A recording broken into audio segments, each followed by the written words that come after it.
রাগের আগুন। একদিন দরবারে সম্রাট আকবর খুব রেগে গেলেন।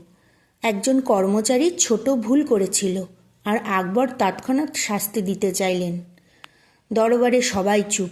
বীরবল এগিয়ে এসে শান্তভাবে বলল, মহারাজ, শাস্তির আগে একটি ছোট কাজ করলে কেমন হয়?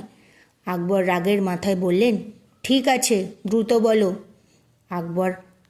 বীরবল আকবরের হাতে একটি খালি কাগজ দিল এবং বলল, মহারাজ, আপনি রাগ করে যা বলতে চান সব লিখুন, শাস্তি আমরা পরে দেব। আকবর জোরে জোরে লিখতে লাগলেন। লেখা শেষ হতে হতে তার রাগ কমে এলো। বীরবল তখন বলল, এখন আবার পড়ে দেখুন। আকবর পড়ে বুঝলেন রাগের সময় লেখা কথাগুলো খুব কঠোর। তিনি কাগজটা ছিঁড়ে ফেললেন।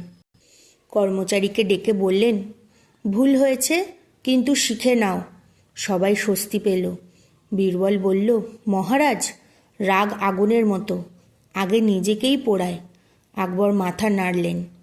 নীতি শিক্ষা, রাগের সময় সিদ্ধান্ত নিতে ভুল হয়, শান্ত হলে বুদ্ধি কাজ করে।